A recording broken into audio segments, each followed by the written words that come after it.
Aspirants and welcome back to my channel CSS at home. आज हम जो discuss करेंगे दैट इज़ 4 अप्रैल का जो हमारे पास एडिटोरियल है अनदर ऑयल शॉक। सो मैंने आपको बार बार एक्सप्लेन किया कि डॉन क्यों ज़रूरी है। डॉन आपकी नोट्स मेकिंग के लिए बहुत ज़रूरी है। डॉन आपको आप एनालिसिस डेवलप करने के लिए बहुत ज़रूरी है। तो आप डॉन को पढ़ना मिस ना करें। अगर आप पढ़ नहीं सकते तो आप प्लीज़ ये वीडियो प्रॉपर देखें ताकि आपको आपको पता चल जाए कि आपने नोट्स में क्या क्या चीज़ अपडेट करनी है और साथ साथ आपका थोड़ा थोड़ा एनालिसिस भी डेवलप होता जाए। सो ये जो आर्टिकल है ये जो है हम सबसे पहले ये डिस्कस करते हैं कहाँ पे आप यूज़ कर सकते हैं इसको। आप इसको यूज़ कर सकते हैं इकोनॉमिक क्राइसिस ऑफ पाकिस्तान। और अगर आप इकोनॉमिक क्राइसिस का वे फॉरवर्ड बताना चाहें तो वो भी इस आर्टिकल में मौजूद है या इस एडिटोरियल में मौजूद है। Another oil shock. ओके, अब ये जो है ये जो हमारे पास यस्टरडे आई थिंक नहीं द डे बिफोर यस्टरडे उसमें जब जो गवर्नमेंट ने एक सडन इंक्रीज इन प्राइसेस किए उसको एक्सप्लेन कर रहा है। ओके, चले हम देखते हैं क्या कह रहा है ये।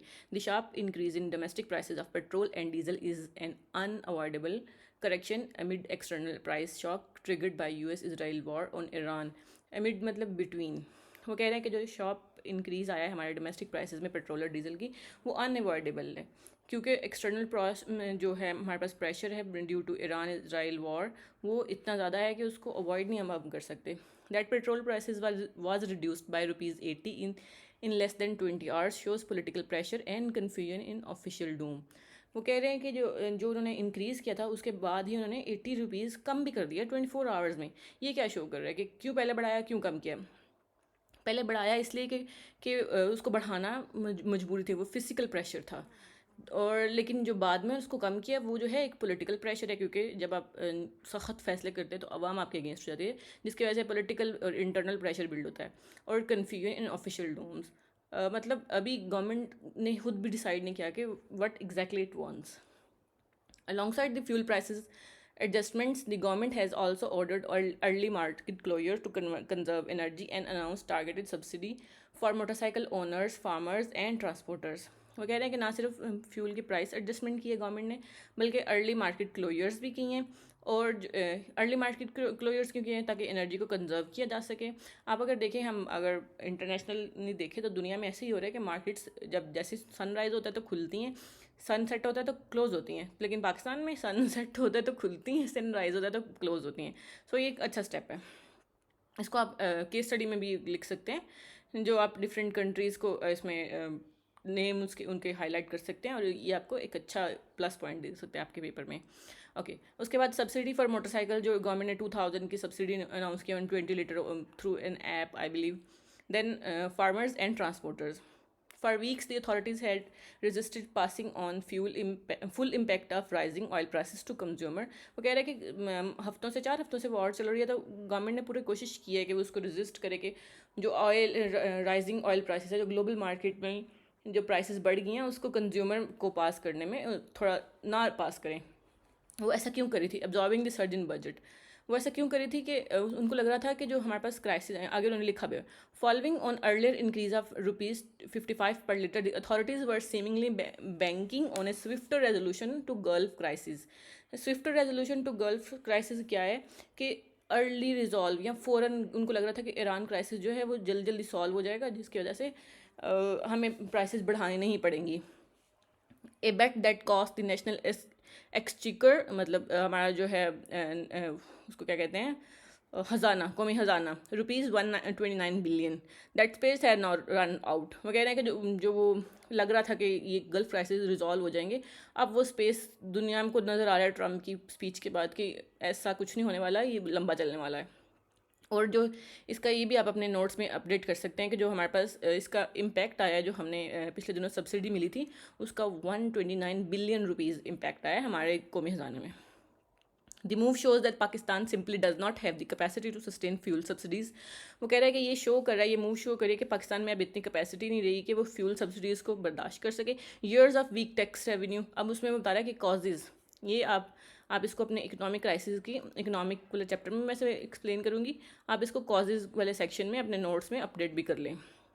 Years of weak tax revenue mobilization coupled with rising public sector expenditure।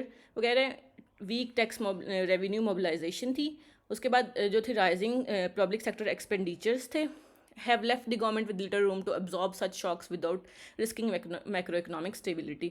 वो क्या कहना चाह रहा है? वो कहना चाह रहा है कि हमने टैक्स को जो था सिस्टम को या रिफॉर्म्स को इतनी जल्दी इम्प्लीमेंट नहीं किया, और उसके साथ जो हमारी पब्लिक स्पेंडिंग्स थी, जो हमारे पास डिफरेंट पब्लिक कंपनीज जैसे PIA वगैरह जो हमारे गवर्नमेंट के खर्चे पे चल रहे थे, उनके जो एक्सपेंडिचर्स थे वो भी कम नहीं हुए, और वो बढ़ते गए, जिसकी वजह से हमें मैक्रो इकोनॉमिक्स इंस्टेबिलिटी दोबारा से हम फेस करने की तरफ जा रहे हैं.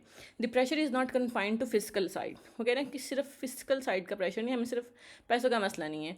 The external sector supported by fragile foreign exchange buffer painstakingly rebuilt over 2 years is also vulnerable. अब इससे क्या मुराद है? वो कह रहे हैं कि जो हमने मुश्किलों से अपना जो फॉरेन रिजर्व्स बढ़ाए थे, जिसमें हमने थोड़े थोड़े 2-2 रुपये करके पैसे डाले थे, 2-2 रुपये मैं आपको एग्जांपल दे रही हूँ, वो 2 सालों से हम इस पर मेहनत कर रहे थे, और वो भी अभी वल्नरेबल है, क्योंकि जैसे ही हमारे पास पैसे ख़त्म होंगे फिर हम फॉरेन रिजर्व से निकालेंगे, फिर हमारी रुपये की वैल्यू कम हो जाएगी, और जब आप रुपये की वैल्यू कम होगी, जब हम फॉरेन रिजर्व में पैसे नहीं होंगे, तो फिर दुनिया हमें लोन्स भी नहीं देगी, और हमारे साथ ट्रेड बंद हो जाएगी, फिर हमें प्रॉब्लम होगी. ओके, उसके बाद कह रहा है higher global oil prices translate into heavy import bills threatening to erode reserves and destabilises the exchange. वो कह रहा है कि जब ग्लोबल प्राइसेस बढ़ जाएंगी, तो उसकी वजह से हमारे इम्पोर्ट बिल्स बढ़ जाएंगे. डेफिनेटली हम एक इम्पोर्ट इकॉनमी है, हम सारा कुछ बाहर से खरीदते हैं, तो जब दुनिया में तेल महंगा मिल रहा है तो इम्पोर्ट बिल भी बढ़ जाएगा, जिसकी वजह से हमारे रिजर्व्स कम हो जाएंगे. मैंने आपको पहले बता दिया क्या होगा, और एक्सचेंज भी डिस्टेबलाइज हो जाएगा, पैसे की कमी फिर से वैल्यू फिर से कम हो जाएगी. While the decision is physically justified, आप इसको फिजिकली जस्टिफिकेशन दे सकते हैं और उसकी समझ भी आ रही है, लेकिन it's consequences for the public will be immediate and severe. वो कह रहे हैं कि इसके कॉन्सिक्वेंस जो हैं वो सीरियस होंगे और इमीडिएट होंगे. A fresh wave of inflation is inevitable मतलब जिसको रोका नहीं जा सकता. वो कह रहे हैं कि एक नई वेव आएगी इन्फ्लेशन की. In fact transporter have already raise fares. आपने देखा है कि जगह जगह पे लड़ाइयाँ हो रही हैं, ट्रांसपोर्टर पैसे ज़्यादा मांग रहे हैं, मुसाफिर देने के लिए तैयार नहीं है. फ्लाइट ऑपरेटर मतलब good transporters have sharply increase charges and business are passing on higher input cost on consumers. This will cascade through the broader economy significantly raising the cost of living. वो कह रहे हैं कि इसमें क्या होगा, हमारा जो है बेसिकली तो कॉस्ट ऑफ लिविंग उस पर प्रेशर पड़ेगा. The burden will fall disproportionately on low and middle income household, many of whom are already struggling to cope with persistent inflation. वो कह रहे हैं कि जो इसका बर्डन है वो हमारे पास लो और मिडिल इनकम हाउस होल्ड पर ज़्यादा पड़ेगा, जो कि ऑलरेडी जो हमारे पास जो इन्फ्लेशन है उससे कॉप करने में स्ट्रगल कर रहे हैं. Targeted subsidies may offer some relief but are unlikely to fully affect the broader price shock. वो कह रहे हैं कि थोड़ा सा तो रिलीफ देंगे, लेकिन ब्रॉडर प्राइस चॉक को ये नहीं कर सकते. Okay, more fundamentally this crisis underscores a deeper policy failure. ये क्राइसिस हमें क्या बता रहा है? ये बता रहा है कि हमारी जो कंट्री की पॉलिसी है वो फेल हो रही है. For decades governments have delayed tax reforms. ये इसमें IMF को आप बार बार कोट कर सकते हैं कि IMF हमेशा कहता है कि आप टैक्स रिफॉर्म्स करें and avoid difficult physical adjustment. Difficult physical adjustments क्या होते हैं कि अपने डिफरेंट जो हम अमरात देते हैं उनको कट करना, और ये गवर्नमेंट्स क्यों नहीं करती, मैं आपको लास्ट पे एक्सप्लेन करती हूँ. Resultantly, the state remain heavily reliant on indirect taxation today. A large part of fuel prices consist of government taxes and levies. वो कह रहे हैं कि जो फ्यूल की प्राइस है उसका जो बड़ा जो हिस्सा है वो बेसिकली टैक्सेस और लेवीज हैं. और had revenue and spending reforms such as broadening tax base and curbing government expedition been taken earlier, the burden on consumer could have been significantly lower. वो कह रहे हैं कि अगर पहले हमने टैक्स रिफॉर्म्स कर ली होती और टैक्स बेस को बढ़ा लिया होता, गवर्नमेंट एक्सपेंडिचर्स को कम कर लिया होता, तो हमारे पास कंज्यूमर्स पे इतना बर्डन ना पड़ता जितना अब पड़ रहा है. Instead citizens are now facing double squeeze. वो डबल स्क्वीज़ फेस कर रहे हैं. कैसे फेस कर रहे हैं? उसमें सबसे पहले तो सोरिंग एनर्जी प्राइसेस, मतलब एनर्जी प्राइसेस अभी तो हमारे पास, हम ऑयल की बात करें, थोड़ी देर में हमारी बिजली के बिल्स भी बढ़ जाएंगे, ये हम एनर्जी में बढ़ेंगे. एनर्जी वाला जब मैं लेक्चर आपको दूंगी, या आप ओके मैं साथ साथ आपको पाकिस्तान अफेयर और करंट अफेयर्स भी कवर करिए, तो आप अगर आप स्टूडेंट्स, आप एस्पिरेंट्स हैं, तो प्लीज़ आप वहाँ जाके वो भी देख सकते हैं. सो उसमें जब हम एनर्जी प्रॉब्लम्स बढ़ेंगे उसमें देखेंगे कि कैसे ये हम एनर्जी जो है, जो ऑयल प्राइसेस हैं वो कैसे हमारे बाकी चीज़ों को भी इफेक्ट करेंगी. As well as elevated indirect FBR levies impose to meet government revenue needs. Indirect taxation क्या होती है? एक होती है जैसे मेरी सैलरी पे टैक्स लगेगा. सपोज कर लें आपकी 70,000 सैलरी है, उसमें आपको जो है गवर्नमेंट ने टैक्स इसमें लगाया कि आपको 3,000 या 5,000 टैक्स देना है। और इनडायरेक्ट टैक्स क्या है कि आप जो गुड्स खरीदते हैं, खाना, आटा, दाल, चावल, उसमें जो टैक्स लगेगा, जो टैक्स है वो इनडायरेक्ट टैक्स है, तो वो उसको हम लीवीज या टैक्स इनडायरेक्ट टैक्सेशन कहते हैं। तो इसका इससे क्या कहना चाह रहा है, सिटीजन्स को डबल स्क्वीज होगा। While the fuel prices hike are unavoidable, it also serves to remind us of heavy cost the masses are paying to delay structural reforms। ये जो बेसिकली हमारा जो ये वाला आज का एडिटोरियल है, ये बहुत इंपॉर्टेंट है, ये आप लोगों ने मिस नहीं करना। ये आपको बहुत सारी जगहों पे इस्तेमाल हो सकता है। ये आपने इसको इसको आप वो क्या कहते हैं ना, गोल के पी जाएं, और इसको आप अपने नोट्स भी में भी लिखें, क्योंकि इसमें वकैब के तो इतने ज़्यादा लफ्ज़ नहीं थे, लेकिन इसमें इन्फॉर्मेशन बहुत अच्छी थी। जिसमें उन्होंने हमें इनडायरेक्ट टैक्स की बात की, उसमें हमने इकोनॉमिक प्रॉब्लम्स की बात की, उसमें हमें एनर्जी प्रॉब्लम्स की बात की।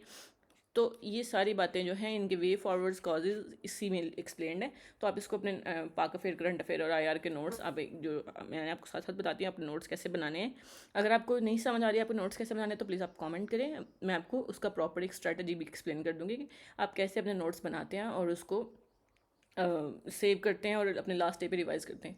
और अगर आप नोट्स बनाने में इंटरेस्टेड नहीं है, तो आप सिंपली इसका स्क्रीनशॉट ले लें और उसको डे के साथ नोट करके रख लें, और एक फ़ोल्डर बना लें। जब लास्ट डे पे आप बैठे तो आपको पता हो कि कौन कौन सा जो हमारा एडिटोरियल था वो किस किस के लिए इंपॉर्टेंट है। मैंने आपको बता दिया, ये आपको एनर्जी और इकोनॉमी और जो स्ट्रक्चरल रिफॉर्म्स है या टैक्स रिफॉर्म्स है, उसमें आप खा सकते हैं। तो ये फोल्डर इस नाम से बना लें, और इसमें आप ये वाले जैसे जैसे आर्टिकल आते जाएंगे, आप उसमें पेस्ट करते जाएँ। So thank you so much, अल्लाह हाफिज़। और अगर आप एस्पिरेंट्स हैं तो आप मेरे चैनल पे बाकी भी लेक्चर्स को एक्सप्लोर कर सकते हैं।